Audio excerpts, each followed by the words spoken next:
Big Conversations, Little Bar, with your hosts Randy Florence and Patrick Evans, featuring candid conversations with the Coachella Valley's most interesting and influential people.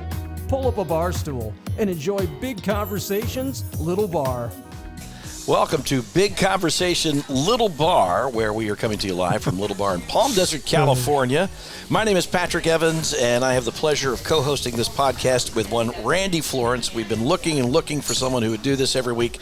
So far, no one's taken. So, Randy, welcome back. I'm happy. I'm happy to fill in every single week until somebody else joins. Well, in all fairness, it was your idea to do a podcast, so you might as well be here for it. Well, most of the ideas I've had in my life have involved self-abuse, so this works out. Hey, listen, I'm really excited about this show. You know, the National Basketball Association has a logo, and that logo is in the shape of a basketball player named Jerry West, very famous basketball player. If modern music had a logo, I think it might be of our next guest, our Brad Parker. Brad has performed all over the world for over 50 years. He's written a #1 song in the country space, performed with some of the top pop, rock, and Americana groups in the world. Brad, thanks for being here today. Thanks for having me I'm here. really excited to have you here. Good to see y'all. We've had the chance to get together a couple of times here, and the stories have just been phenomenal. So I think it's possible that I might just be able to shut up and let you go for the next 45 minutes. No. I've been doing this podcast with him for a long time now, and it's not possible. That's not possible. Because he often thinks if Randy would just shut up for the next 45 minutes. That is not true. So let's go back to the very beginning. Okay. Where did life begin for you, Brad? In Iowa. Iowa City, Iowa. Well, I was born there, but actually the first few years of my life I lived in my mother's hometown, Fort Madison. And Fort Madison, originally, of course, a fort on the river while they were taking the land away from the people who owned it. It also became the place where the major rail line from Chicago to L.A., it crossed the river. And which is, it's kind of wild because it seems to me that's the widest, deepest part of the Mississippi is where they decided to cross. And that became, on the Iowa side is Fort Madison. On the Illinois side is Nauvoo, Illinois, which is the hometown of the Mormon Church. That's interesting. Yes.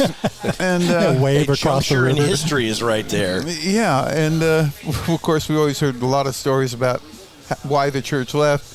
One of which my mother liked to tell was Brigham Young didn't like John Smith, and so he had him murdered, took his wives, and left for Salt Lake. Wow. You heard it here first. Which I don't know. It could have been the truth, but I mean, I don't have 12 wives, at least not at once.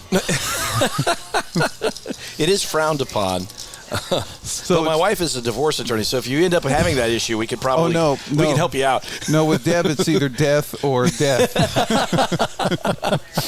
There's only one option out. It's the only out. And at some point, we want to acknowledge that sitting with Brad right now is his wife, Deb Greco, who's a retired veterinarian and is about to become, as Brad described her the other day to me, probably one of the most accomplished ukulele players in the world. Yeah, it wasn't good enough for her to just climb one mountain. Now she's decided to climb another one among many others. So, well, we're going to have Deb on here a lot of times. She'll talk to us about you also. She's at a disadvantage because we didn't give her a headset and a microphone. Yeah, that's a really good point. But I'm glad you're here anyway, Deb. Thank you. You are responsible for so much amazing music. Thank you.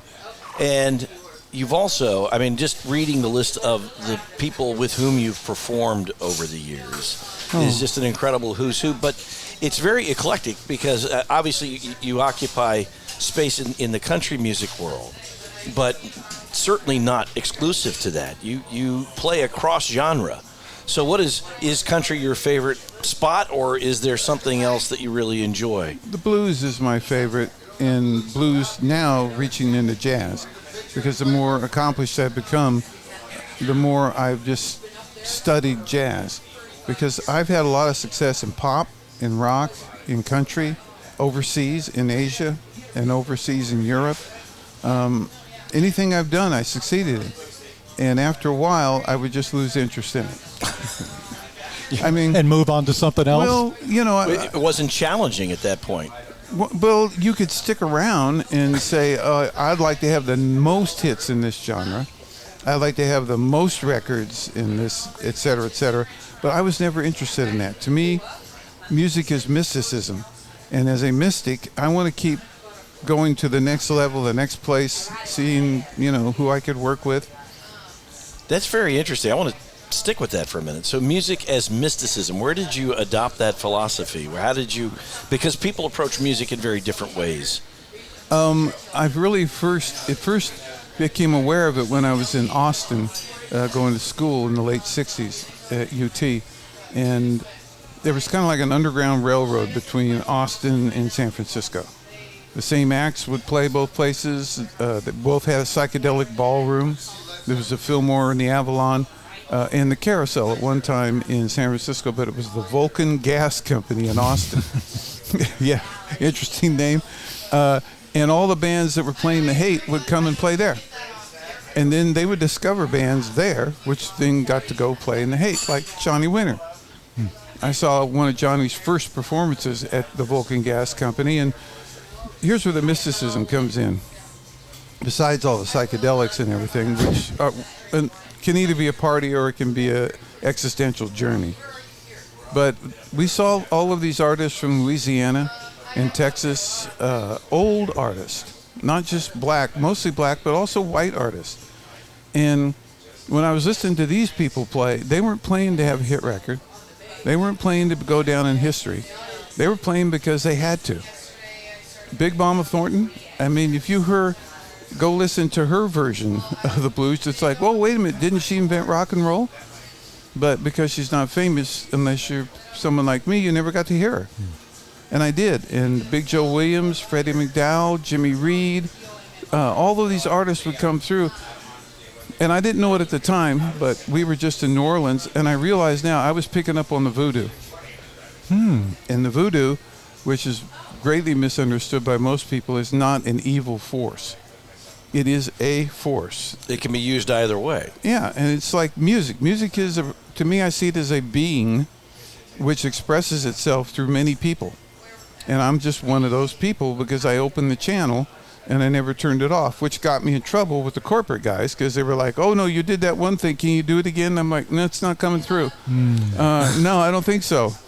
And this was very frustrating because they want to run it like a factory. Right.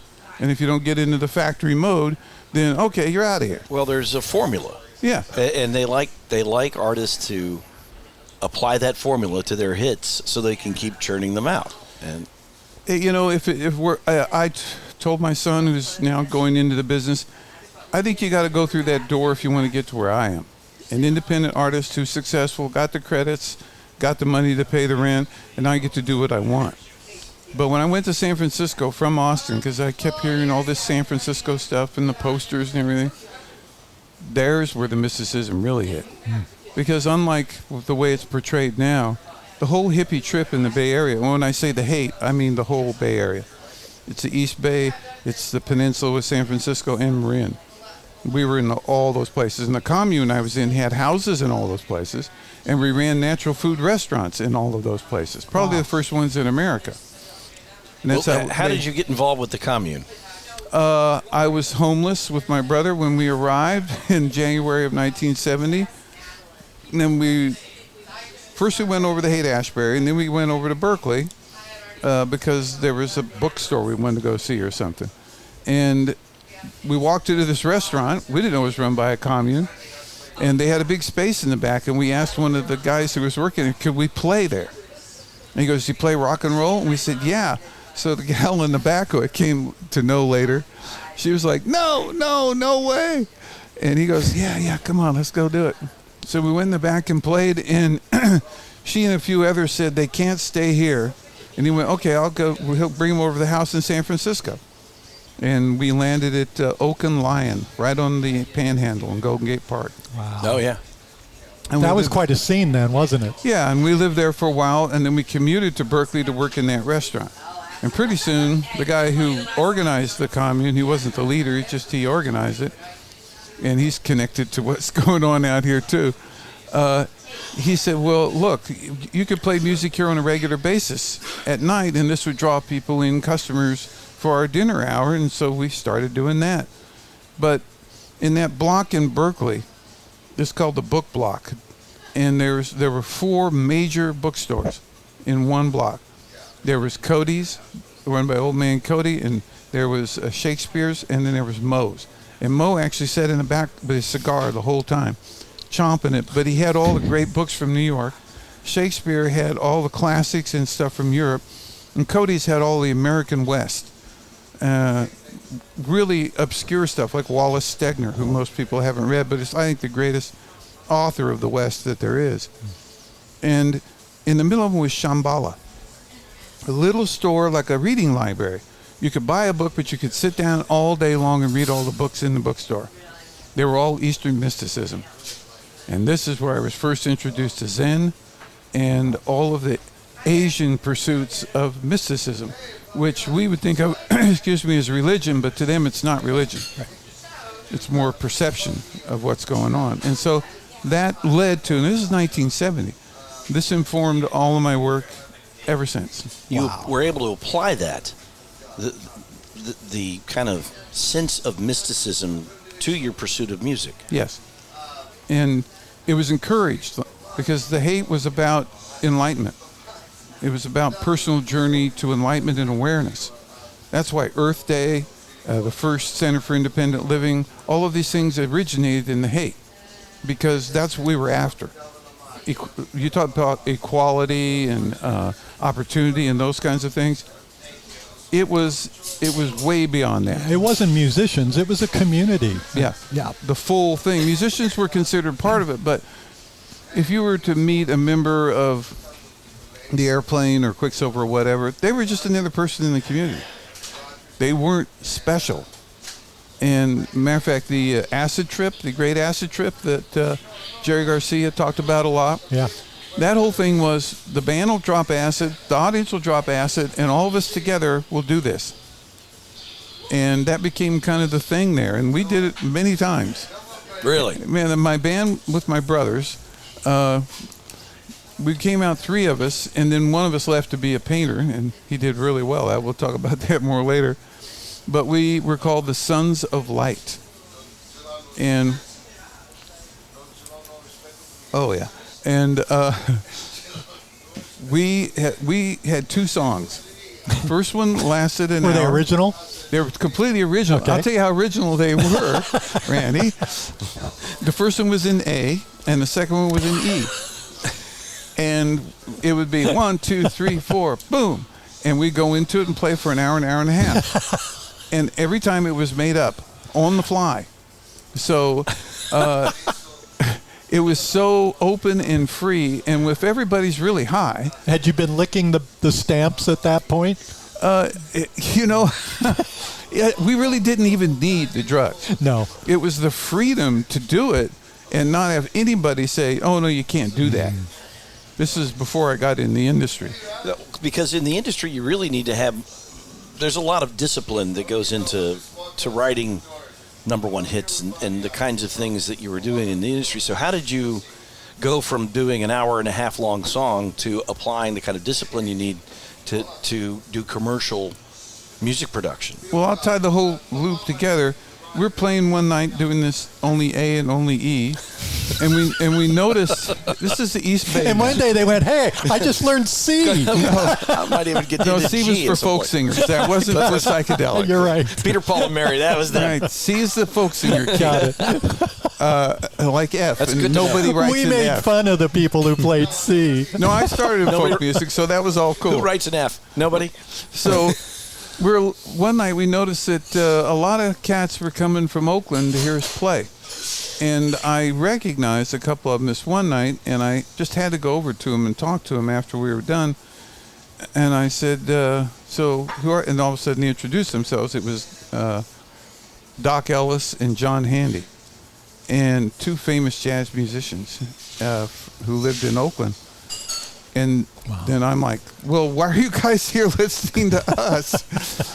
And they told me, it's because you guys are doing what we want to do.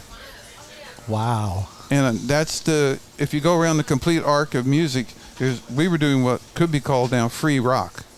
And all the psychedelic bands did that for some moment of time. The Dead did it more than most, but we did it all the way. Yeah. And then over here is free jazz. Free jazz and free rock are united by the arc of how do I become a songwriter? And as you become a songwriter and a performer doing what people would call legitimate songs, you get to the end of that road where you've written the most complicated songs you can think of, and then you ask yourself, well, what would be the next step?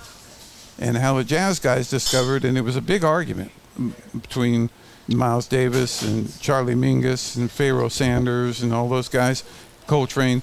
What if we did free jazz? And Ornette Coleman would say, okay, I'm just going to count 1, 2, 3, 4. Boom, we're all going to go. And he even did an album, I think it's called America, where that's what it is. It's one take in a studio, go. Miles was against it. He didn't really because he wanted to do like what they call a head, and then the body, and then the tail. He wanted to do a theme, and then an exposition, and then a summation, just like an arc.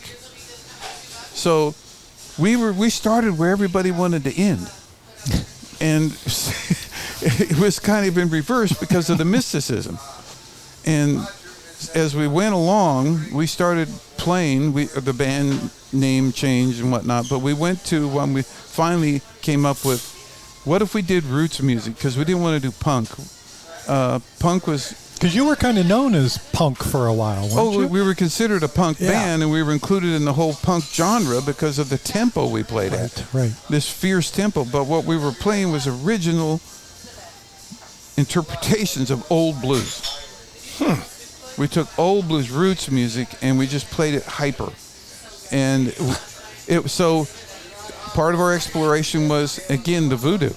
The voodoo was in the music we were playing, and we didn't even know it. And from the river, my brothers and I were all born on the Mississippi River.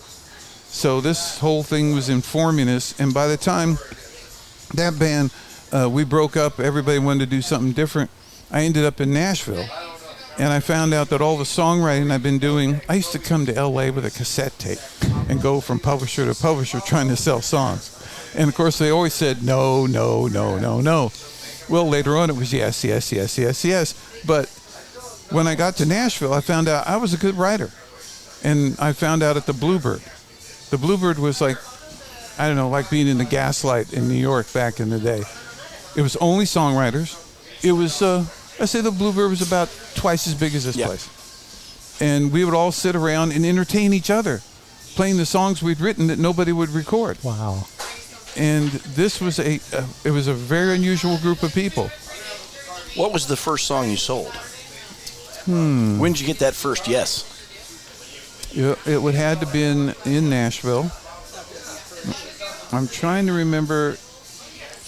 It was probably, it was some independent stuff. A song I wrote with Bill Miller, this Native American artist, I'm sorry. And it's called Forever Ride. So, okay, Bill was okay with that. There were some other co-writes, other independent artists. And then finally, I got the number one, almost right out of the gate, called Nobody's Going to Rain on Our Parade. 1996. Kathy Mattea? Kathy Mattea. Yeah. And it was like, boom. Once you hit the top in a scene like that, everything changes. And did everybody start reaching out, asking you to write a song for them at that point? It did. It went crazy. And it wasn't just in country. All of a sudden I was writing pop hits and heavy metal and all of these other genres because I can do that. I can go from one to the next. That's a really unusual skill because I think a lot of people find their niche and kind of dig into it. So how do you... That takes a lot of mental exercise, I would think, to be able to go from one to the other. I guess it does, but... Not for you. No, I see it like mathematics. All songwriting to me can be explained through mathematics. From the free jazz or free rock end of it to the completely constrained opera. Right? The whole thing is mathematics. To me, that's how I see it. I've heard that about music. Obviously, you read music. I do. Yeah. But I can't sight read. In other words, I can't put a chart down and just play it. My son can do that. Thank God for all the lessons I got him. He can also teach it. But I've noticed in him, that's his frame now. He started with reading. I started with listening. And so for me, it's listening. So if I go to see an artist, doesn't matter what genre they're in, and I've done it all over the world, I listen to a few of their songs with them and say, okay, what do you like about this, and where were you doing there? Oh, okay, well then, all right, try this idea. And we start from there.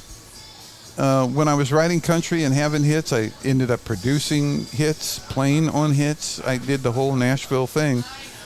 I wrote several songs with a band called Hurricane from L.A., a heavy metal band. And all of a sudden, the first song, Next to You, got on Headbangers Ball. And my daughter had a crush on the lead singer. And all of a sudden, I'm on Headbangers Ball, and she goes, "Oh, wow, Dad, you really are a musician." All of a sudden, you're legitimate. You really are a songwriter. Because Nashville did not impress her. As a matter of fact, Nobody's Gonna Rain in Our Parade was written for her. Well, I mean, to me, like... Seriously? Because she wanted to get out of Nashville. She wanted to go see Tracy, the guy from Hurricane. I mean, performing with Hurricane and then, like, Dan Fogelberg. I can't think of polar opposites more than those two names. I mean, they're really... I understand it, and I'll tell you what unites them. First thing for Dan and for me was the blues. I'm on tour. I was in my ex-wife's act, the opening act, and after a while, I mean, it's a 9-month tour around America. We hit everything from 3,000 seaters to 60,000. It was peaking for Dan. He really was bored to death. The whole thing just left him cold. Really? Yeah. So in between my set and his, we'd sit in the back and jam the blues. And then we started talking about Iowa and Illinois, and stuff like Made Right.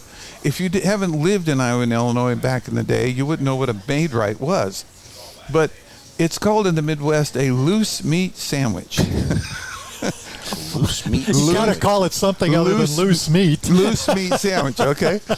They take like hamburger, chop it all up, grind it all up, and then do it on the grill, and then put it on a hamburger bun with pickle and onion. And this is a loose meat sandwich. And usually a place that sells it, like the Made Right shop, also sold grilled tenderloins. This is very Midwestern. So we were bonding on the old days in the Midwest. Sounds delicious. It does sound good. Sounds good. I still like it. Not good for me, but I like it. And the blues. So much so that the studio musicians he had on tour with him were like, "What are you doing hanging out with this guy?" Because we were talking about the blues and the river and the whole... So you guys had a connection that was totally outside of the music he was playing at the time. Totally outside. And every time I saw him afterwards at BMI Awards or whatever, it was like, hey, we'd immediately go over to the other guy and we'd start talking, and people would go, how does he know him, and why does he know him, and what's going on? Because, those things are always you that. bond through loose meat. That's a permanent thing. We did. Made Right sandwiches. Once you've bonded through loose Once meat. you've bonded through loose meat, where do you go? But Hurricane was the blues, too.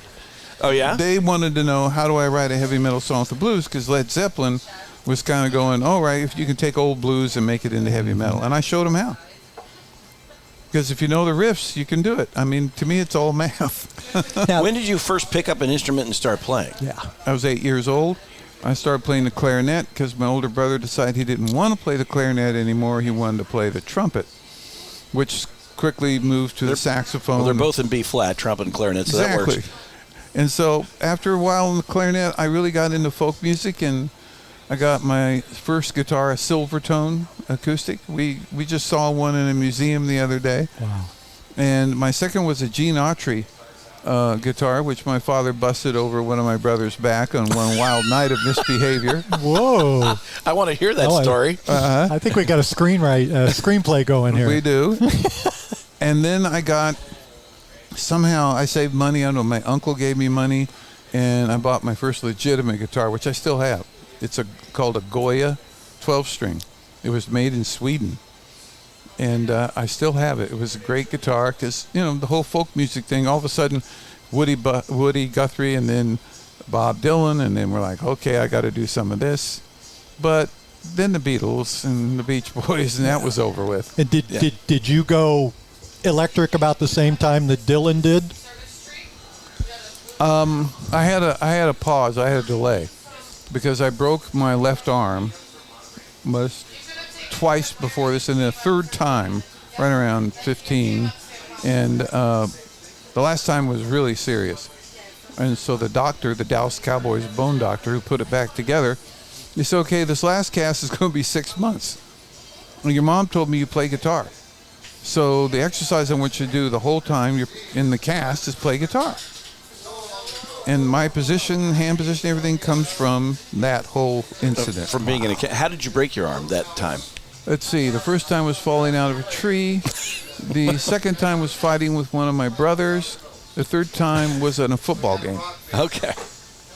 Good. So your dad didn't hit you with a guitar. No, he was out of the picture by then as far as all of that went.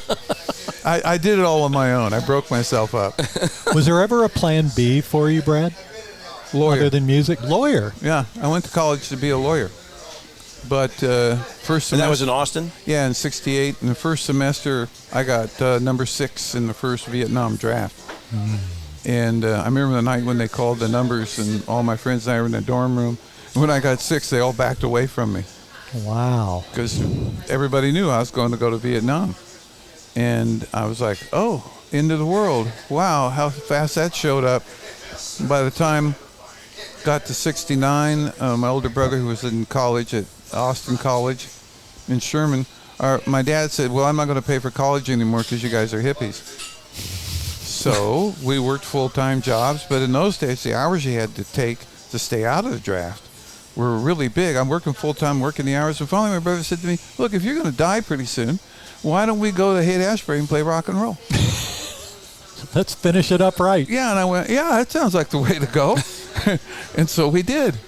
And while I was there, I got called up twice and went to the infamous Oakland Induction Center. And the first time I told him I'm a conscientious objector. I'm like Muhammad Ali or Joan Baez's husband, David Harris. Yeah. I come from a military family going back before the Revolutionary War, but you can put me in jail. You can put me in the brig for the whole 2 years. I'm not going to go to Vietnam. I don't know those people. They don't know me. I have no reason to kill them. And they were like, really? And 9 months later, they came back and said, well, we've decided you're going to go kill them anyway. And by this point, my mother, who was really apoplectic about this event, she got me a letter from the guy who fixed my arm, Dr. Ware, because even though he was the most famous bone doctor in Texas, he sent his son to Vietnam, and his son had died there. Wow. So she said, can you help save my son? And he said, sure. He wrote a letter that said if I went to boot camp, the arm would be broken again and no one could put it back together. So it was 4F. No. No. At the very end, you get 200 or 300 guys in their underwear walking through this building being checked out. When you get to the end, it says, anyone have any reason at all that you think you shouldn't get on that bus? Because when you walked out of the induction center, you didn't go home. You went to the war. Yeah. So I said, I got a letter. And they said, okay, we'll send it and walk in there for the doctor. The doctor looks at it. He looks at me. He says, I'll tell you what, I'm not going to give you a 4F because when enough of those boys die, we're going to come back and get you. I'm going to give you a 1Y. And a 1Y meant you were only deferred for that one time around at the induction center. You were liable for being called up for the entire war. And I spent the entire war waiting to get that call until the day it ended. And it never came. Never came. But that doctor, I mean, he was pretty specific. Wow. We're going to come and get you. And it was kind of like he was threatening me. But the overall, what was left of those two incidents is I wrote a song called The Ones Who Didn't Come Home. I was going to ask that. Because twice I stood on the sidewalk outside and watched all those boys get on those buses. 200 or 300 each time. And I always thought, what happened to them? I knew what happened to me. I paid the price. I willingly paid the price. My father, my grandfather, all my uncles, mom's side, my dad's side, all served in the military. But I felt like the best thing I could do in their spirit was not serve in this war. And I watched all the boys who hadn't thought that through or had no choice, and they went to the war. And I wrote this song, and Deb showed me the other day. It is the most popular song off of my album, Days of Poetry, played all over the world.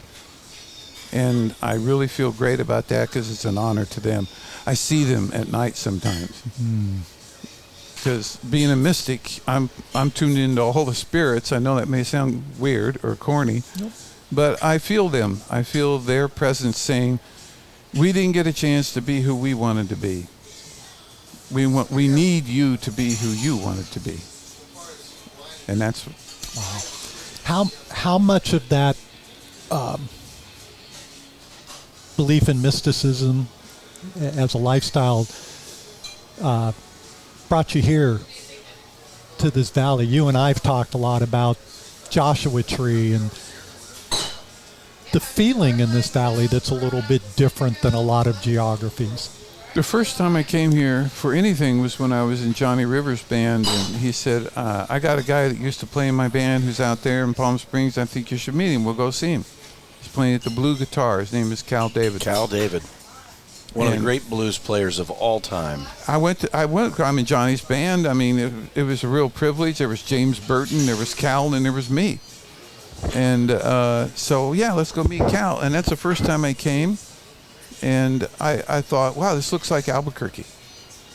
The desert and the mountains, it all reminded me. But then Deb and I got together, and she has a horse on the high desert. So this is back like 2015, 2016. We started coming out here so she could ride her horse, a really cool horse, way up in Joshua Tree. And when we're up here, we started dropping in at this roadhouse, this bar called Pappy and Harriet's. Oh, yeah. And we noticed that Pappy's had an open mic night. And so then when we come up here, I started playing open mic. And it was going well. I liked it. And then she started playing with me, playing ukulele. And then pretty soon we were like, why are we living in Hollywood when our life is really out there on the desert? And she had a really cool house in Palm Springs.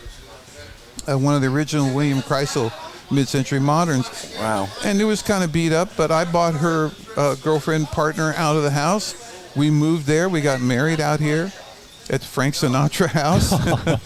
And we realized over time that what drew us to the desert was this mysticism. It's palpable, isn't it? Yeah, you can feel it in places where it is. It's like a vortex of energy. There's no question that people connect here in the desert with something, Bigger. much larger than ourselves. Much. And it's a very magical place. When I moved here 20 plus years ago, I thought maybe I'd work out here for a couple of years. But then the desert doesn't just, you don't just fall in love with the desert. It gets into your blood. But you'll notice, like in our neighborhood now, there's all of these people coming out and trying to have just a big party. And they seem out of place to me here. It's kind of like going back to the old hate. Younger people today think the hate was a big party. We'll all get stoned. We'll have a drum circle. We'll wear clothes that are really revealing so we can see each other, and then we'll all do what we used to call idiot dancing. Now they call it ecstatic dancing. No kidding. When I worked for Bill Graham, this is where Skip and I really bonded because I worked for Bill for many years as a stagehand, stage manager. We always penned off the back of the Fillmore or the Winterland, especially when the Dead was playing, because there were all these people who just got really high and started doing this thing with their hands. Ecstatic dancing. Yes, ecstatic dancing. But the misnomer we used back in the day was idiot dancing, because we didn't think they had any purpose. But then I would always say, yeah, but it's the Grateful Dead. So they don't have any purpose either. So it all kind of works together. And the Dead wouldn't have been unhappy with that description either. Because, again, the idea of if you could play freely and do it is the highest. Oh, I got to tell you a story about that. I saw a video where Wayne Shorter, he calls up Miles because he's going to be playing with him. He's in his band at the time. He says, hi, Miles, so what are we going to play tonight? He says, have you ever played the music that's not there? He goes, yeah, but, okay, so, what are we going to... He said, the music that's not there, Wayne, you ever played that? He goes, well, no, but, so what we're going to do is we're going to play the music that's not there. He says, then Miles hangs up. Click. Wayne shows up. He didn't at the time get it, what Miles was talking about. The music is not there is the silence. The silence is where... In between the notes. Yeah, Wynton Marsalis explained it because Miles told him many years later. The job of the musician is to recognize that the people in the audience are players too. Everybody's in the band. And if you don't leave them any space, the music that's not there, then their mind won't make up what goes in that place. So the music that's not there is what you don't play, and they play in their mind. Wow. And so as a musician, you want to leave that. My son sent me a tape the other day of some really fabulous riffing he was doing, of just like 3 minutes of solid. Well, wow. And I went, I really admire the way you took every empty space out of that piece and covered the whole thing up. Didn't give us a chance to think about what you were doing. I had no idea what I was really saying to him, but he came back. He said, "Oh, I could have left the whole," and I'll do that the next time. And the point I would make to him is, if you cover it all up, that's just for you. And you can do that all day long in your room. But when you're in front of people, you should leave space so that they can get into the conversation. Wow. I absolutely adore what you just said, and I've never heard a musician say it. Certainly not that succinctly. And I've interviewed a lot of people who play music. That's a really fascinating concept. Because the audience buy-in is so important, but thinking them as part of that experience where they're participating with you is that's a pretty mind-blowing way to explain it. I've been really ill over the last 3 years, and a lot of serious things. I almost died a couple of times. Thank God my wife's a doctor who saved my life both times. But the overwhelming thing for me in music is I had to get back on the stage. Because for me, the conversation, I put out a lot of records. My name is on hundreds of records around the world, but in one way or another. But the performance is the thing. So to get through the illnesses, all I could think of is I got to learn to walk again so I can stand on a stage and play music with people. And it's like a transfusion for you, huh? Well, it's also the people you play with. Deb she's my favorite player ever. I mean, here she is in her second big career. And what she does, because she's playing ukulele, is it leaves me space so we can have a conversation. And the reason it's so hard to listen to jazz is because they're all talking to each other. And you have to figure out how you get into that conversation with them. And once you do, it's the most evolved music I've ever heard. But it is hard for a lot of people, hard to listen to. Including myself, to get into that conversation. It's hard to listen to. And that's why Miles is the door in. Because unlike John Coltrane and Cannonball Adderley and all the great musicians that have played with him, somehow, I mean, here's a guy like me. He started out in dance bands, in orchestras, and then he went to smaller bands, and then he finally went, I got to have my own thing, and then Kind of Blue happened. And in Kind of Blue, he realized I could do the opening riff, da-da, da-da-da-da, and then I can go, dit, da-da-da-da-da, da-da-da. Now all that space is drawing people in. What the hell's he going to do next? And then finally get to, which is all phrasing off of those original. And then at the end,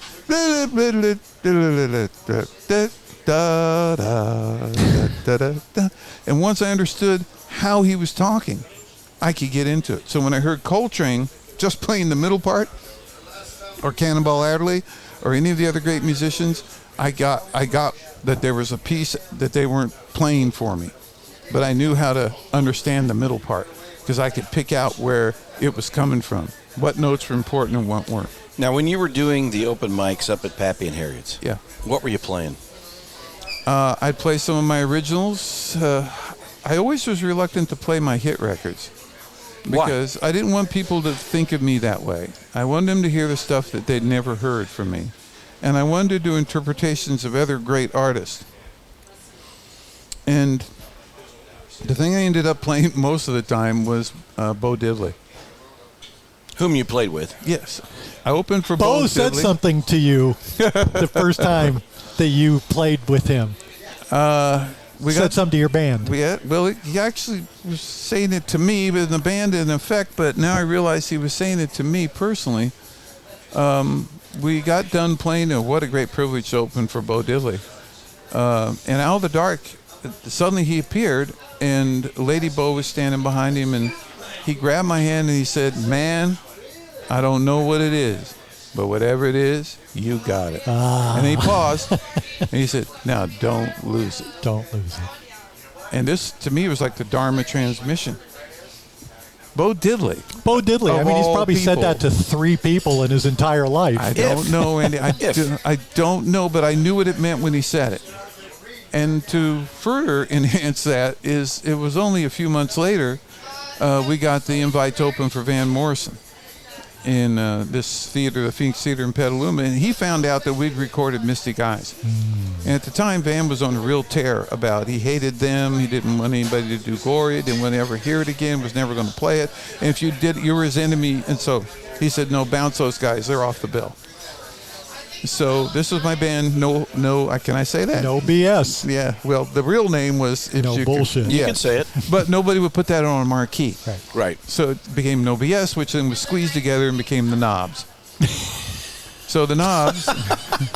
Right. That's how... I love that because my wife kept saying the Knobs. I go, no, it's no BS. Yeah.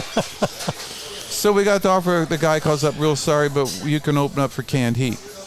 And we're ecstatic. So, oh, God, we go with Canned Heat. So we go to play with Canned Heat. We get done, and Bob Haidt and the guitar player, Henry Vestine, burst into the dressing room. And he's got his hands out, and he goes, I can't believe it. You guys really know how to boogie. I thought it was so evident. He was just ranting about how we were the spirit of the boogie. And I'm sure you're going to interview Billy Gibbons at some point or another because he's hanging out Hope so. around here like I am. He would tell you the same thing. Canned Heat came storming through Texas at the Texas Pop Festival in '69, playing a version of John Lee Hooker none of us had ever heard. And that's what Billy heard too? Sure. Yeah. His whole career was made off of that riff. Wow. Okay,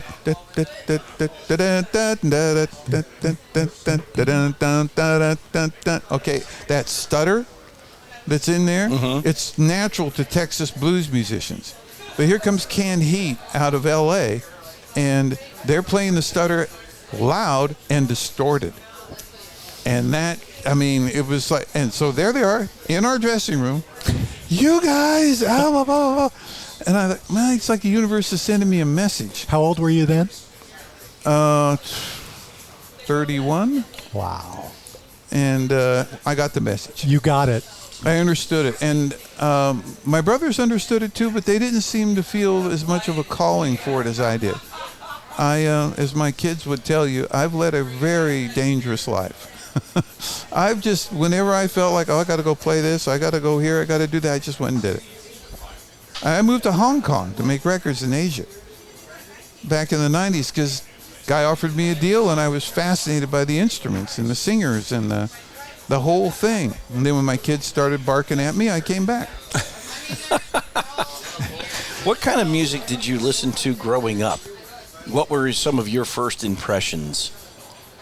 Well, that's kind of interesting. I mean, there was a lot of country radio in the Midwest in those days. So we heard, but it used to be country and Western. Right, yeah. Country Western music, yes. Country and Western music. Yeah, it was the music of poor people in the West and poor people in the East. It was hillbilly music. And poor people in the South. Right? Yeah. Well, they were both hillbillies and cowboys influenced by the South, but you couldn't talk about it. You couldn't say that's where I got that because we were in a racist moment, and where I live, especially in Texas, it was peaking. I mean, I remember colored only, white only, restrooms, water fountains. You grew up through that. Yeah, so I was experiencing that. But you're right, the South was actually feeding both with the blues. Because you can hear Merle Travis play the blues, you can hear Johnny Cash play the blues, you could hear Willie play the blues, right? But it was coming through these poor people. And I heard you could hear that on the radio in small towns because they would play that kind of stuff. But the other thing I heard was because my mother's family's from Lebanon. So they would sit around and play these records from the Middle East. And those records had a different rhythm and a different melody. Oh, very different. Which you could mostly hear in things like Dick Dale. Dick Dale's family's also from the Middle East. And you hear in his solos, which influenced all the surf guitar players, that's like an oud, which I got to use on a record in Asia once. And then the That's crazy. guy hands it to me, says, try and play it. And I went, okay. Oh, no way. Here, you can have it back. No, So the genesis for surf music came from the Middle East. Yeah, you can hear it. That's unbelievable. You can hear it. And in the Doors, I played with John Densmore once. We had a great time. And he loved my song Black Blood that's on that album, Days of Poetry. And Great album, by the way. Thank you so is much. that your favorite album? I would say so. Of I mean, all it's the hard ones- to it's hard to pick a favorite child. I know. Well, actually, my favorite is the new one, as I've just been reminded by the management. She produced it. But this is a concept. This is the album cover. You guys can see it. Your listeners can't. This album comes out next week. Oh, the knobs. And you've got to see Deb's car at some point. But that picture was taken at the Salton Sea. It's an old burned-out gas station that has a bunch of graffiti Oh, on I know the wall. exactly where that is. So Deb had an idea, well, if we take her car, which represents teen spirit, because that's where the album starts, it's all rock and roll, and, well, the first song's called Hey, Hey, Hey. It was like, yeah, yeah, yeah. And then it goes to Hey Kid, and as it progresses, though, it gets to the dark part. And the dark part's represented by the wall, the end fate of everything in the desert. The desert always wins, swallows everything up. It always wins. So where we grew up in Albuquerque as kids, even though we didn't know it at the time because our father wasn't allowed to tell us, and he told us in the 80s, 30 years after it happened, that's where they made all the bombs. That's where they stored all the bombs. The entire nuclear industry was run out of Albuquerque, New Mexico. Wow. And That's what your dad was involved in? he was the controller at this company called ACF, American Car and Foundry from St. Louis, and they knew metallurgy better than anyone. So they got the job to make what they call the skins. That's the metal outside of a missile or a bomb. Because when you put a radioactive core in some metal like that, the metal changes and it starts creating stalactites or stalagmites, which are headed toward the core. If they pierce the core, boom. So their whole job was to maintain these outsides. And now my brothers and I, because no solution, the second to last song is called Below the Bomb. And you'll see on the back cover what this front cover represents, which is the end of the world. So we go from teen spirit to the end of the world. Wow. And the last song is the one Van Morrison hated that we recorded called Mystic Eyes. It's a Howlin' Wolf kind of riff about going down to the graveyard and seeing in the graveyard these mystic eyes looking back at you. So everything I've talked about so far, the mystic, the arc, the whole thing, it's on this record. It's rolled into this. And Deb and I, we were looking through all my stuff, and she found some reel-to-reel tapes of songs that we'd recorded, knobs, back in the 80s that we never released. But nobody works in reel-to-reel anymore. I couldn't find any place to go get a reel-to-reel tape and remix. And then she found these cassette tapes that had the finished 2 tracks of all of those. And the live album we came out with last year and this album, which is all in the studio, were from cassette tapes. When was the original material recorded? 80 to 83.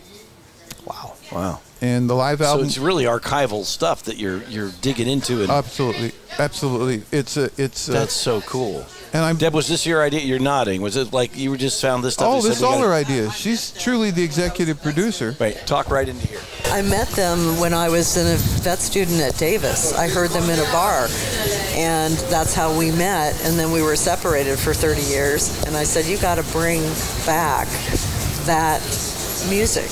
And I found the tapes, and I said, why don't we produce an album? It's recorded at a bar in Davis, a brewery in Davis. That's awesome. And that's the album from last year, I love 1981 Live. Oh, that's fantastic. And then we decided to do this one, and now we've noticed a lot of artists are now doing retrospective albums because the LP's taken off. So they're doing, here's all the takes we didn't put on the record. Right. Here's a remaster of something. Vinyl's bringing everything back. Vinyl is vinyl is the outside of streaming. It's the largest physical medium again. Yeah. Which is remarkable. So that's why we're printing this as both a LP, a CD, and a USB, which is a new innovation. You get a thumb drive, you get all the music on it, and all the photos, reviews, and everything else you want. See, and that's the thing I think that's great because I love streaming. It's convenient. You can play everything off your phone, and the quality has gotten very good.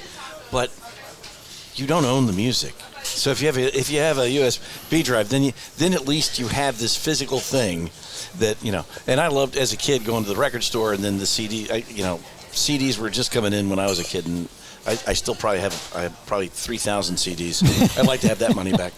Yeah. Well, my baseball cards. Physical product is making a big comeback because streaming is a much lower grade of audiophile quality. It took people a while to realize that, I think. And as an artist, we get paid 100th to 1,000th of what we got on a radio airplay. So it's a fraction. You got a radio airplay, you got 2 cents every time your song was played on the radio. And you could make a living with that if you were having hits. And even as an independent, you could make some change. But now you're getting 0.0002 or 0.00002 on every stream. Plus, people are using your music on their videos. There's all kinds of uses that are violating copyright, which you can't recoup. You can't. It's so impossible to track. No. We say this often, but I really mean it this time. Brad, we're not even close to getting through all the notes that I had that I wanted to talk to you about. Brad's has written songs that were recorded by Cher, Edgar Winter, Carla Bonoff, Katie Osland, which is one of my biggest crushes of my life. And I can't wait for us to talk a little bit more about those opportunities and those relationships that you developed. But when does this album drop? This album drops as a CD next week. The LP comes out in July, and the USB somewhere in between the two. Can't wait. Brad, we can't thank you enough for spending some time with us. It's fascinating, and it's just it's a thrill to be able to hear these stories firsthand. Thank you for having me. It's always nice to be able to talk about the stuff that people out there don't really know goes into what we do. And we're going to mic up Deb next time, too, because she's been an active part of this podcast, even though people didn't get to hear her very much. Well, at some point in the future, she's going to be the preeminent ukulele player in the world, so we need to have her on the show. Well, and she could talk about how vibrations or music affect animals. Yes. This is like a new thing that she's been investigating as a veterinarian. Well, she and I are going to be chatting. I have 2 senior dachshunds, and I value a good veterinarian. Brad, thank you so much. Thank you, Pat. Pleasure. Randy, John. And I want to just say on behalf of Brad and Randy Florence, my Your great sidekick? co-host, I would never use that term. I'm using it when you're sitting next to me. But in the media, I use that term frequently. And, of course, our engineer-producer. I'm the Shirley to your Laverne. Okay. I thought you were really more Squiggy. That's a whole... We'll deal with that later. John McMullen, who makes sure that this not only gets recorded, but gets placed on platforms so that you all can hear it. We certainly hope that you will continue to enjoy our future episodes of Big Conversation, Little Bar.